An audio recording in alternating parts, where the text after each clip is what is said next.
Hey everybody, I wanted to make this video as a follow-up to the interview that I had with Roland last week.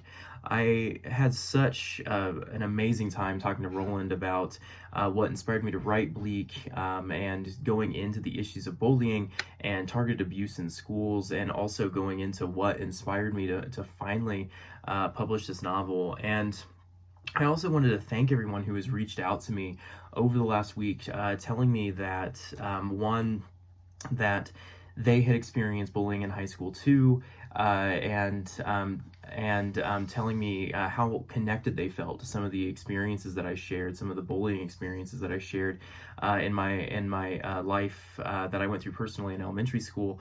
And also from some of the people who I knew in high school, like we knew of each other, but we didn't really talk in high school, and who told me that they were experiencing that targeted abuse too in high school. And it's pretty amazing because I never knew some of the folks who have reached out to me. I never knew they were going through those experiences, but hearing about it, that at that time we were all going through those experiences as individuals, but knowing that we were going through those experiences together, it almost feels unifying in a way. And your feedback about Bleak, a lot of folks have reached out to tell me just how real it feels. I feel so thankful every time someone reaches out to me. It means the world, and it means so much. And so I continue to want to hear your thoughts, all of your honest thoughts, even if they are criticisms about the book. I want to hear about it, because this was definitely been a life-defining journey for me, and hearing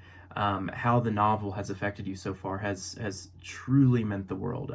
The goal from the beginning was to help someone who might be going through similar experiences that I went through when I was in elementary school, and knowing that it is making an impact honestly means the world. What inspired me to make this video today is that some folks have reached out and asked, I guess, what do I mean about bullying as an institution? So something that when I look at my novel, when I look at Bleak, I actually consider Mr. Stallard to be the primary antagonist to Bleak, not Adam. And that's something that I've been thinking about for a long time. I feel that Mr. Stallard is representative of an institution that is quite okay with the bullying that's happening to Tommy on a daily basis.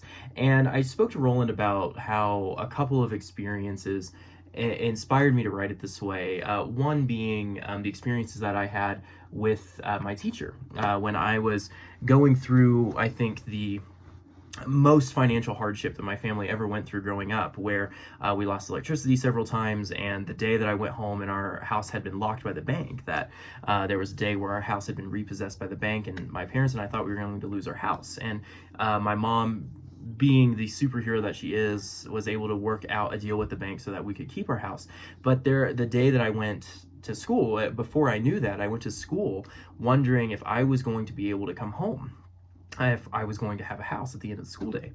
And that day was the day that my teacher decided to have me clean my very messy desk in front of the entire class. And he had been very frustrated. I'm naturally very disorganized. I completely own that. I'm naturally very, very disorganized, and have always struggled with organization my whole life. But that was a level of public humiliation, as all the other students looked on as I was cleaning my desk, that has gone on to impact me forever since that time. And it did a couple of things. One, after that experience, it was almost like, whether that teacher knew it or not, that teacher was granting permission to all of the other students to just continue to bully me at that time. And the amount of targeted abuse that I experienced after that time went up exponentially. And it was almost like they felt like they got permission from the adult in the room, the literal adult in the room.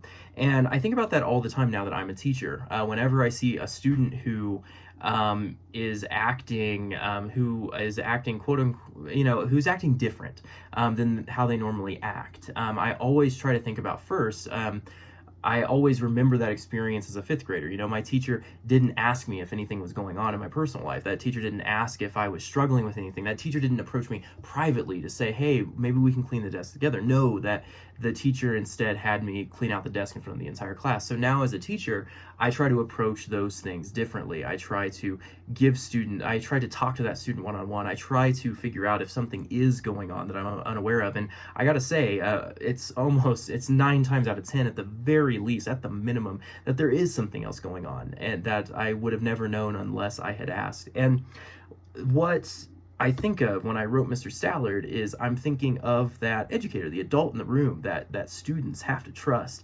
not asking those questions, instead just assuming the worst. But it goes beyond that.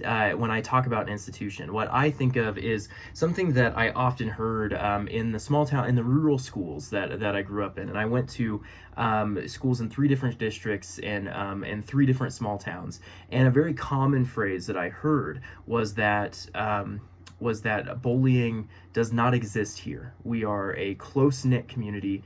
And we are so close as a community. Bullying is something that does not happen here.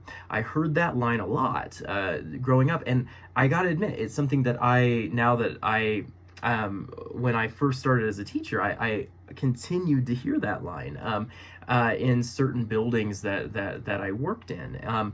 And part of my goal as a teacher was to find a building that acknowledged that this was a very real problem and also a responsibility that teachers had. And I'm thankful to be working in Woodland Park Middle School, where we very much see that as a responsibility for us teachers, is to create a safe learning environment for our students.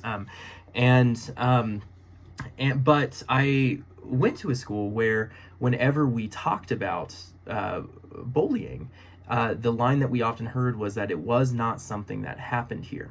And the problem that I always saw with that, hearing that line, is that I was someone who experienced bullying every single day. I could not sit at my own lunch table without being made fun of relentlessly for the quirks that I had. You know, I definitely was hyper in elementary school, so I definitely, you know, moved around constantly. My movements would be copied repeatedly, and I was the target of relentless bullying. But the issue was, is I'm someone who's getting bullied every day in a school where bullying does not happen. So when I did report bullying to certain adults, it was the question that I always got asked was, what was I doing to get that response from other students? What how they asked it was that, how they framed it was that it was somehow my responsibility, right? Because if bullying doesn't exist in the school, but I'm getting bullied, then somehow it must be my fault. And I wish that there was another explanation. I really, really do. And I have to say, it wasn't every adult. Because one of my fifth grade teachers, Mrs. Padfield, constantly did advocate for me, and she did reach out to my parents, and she knew that something was going on, but she wasn't my main teacher. You know, she wasn't my main teacher when I went to that school.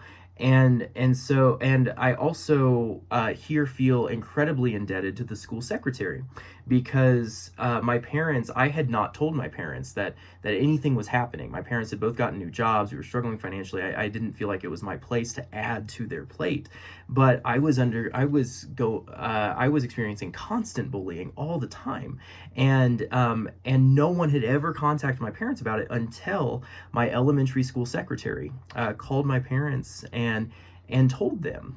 She even said, "I'm not sure if I'm supposed to be making this call, but what is happening to Ben is wrong, and you need to know about it."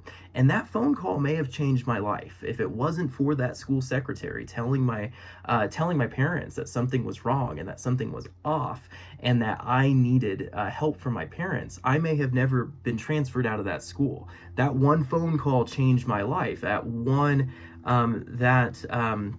That school secretary, that's as my superintendent at Woodland Park Middle School calls it, someone in our staffalty, made one phone call to change my life, and did so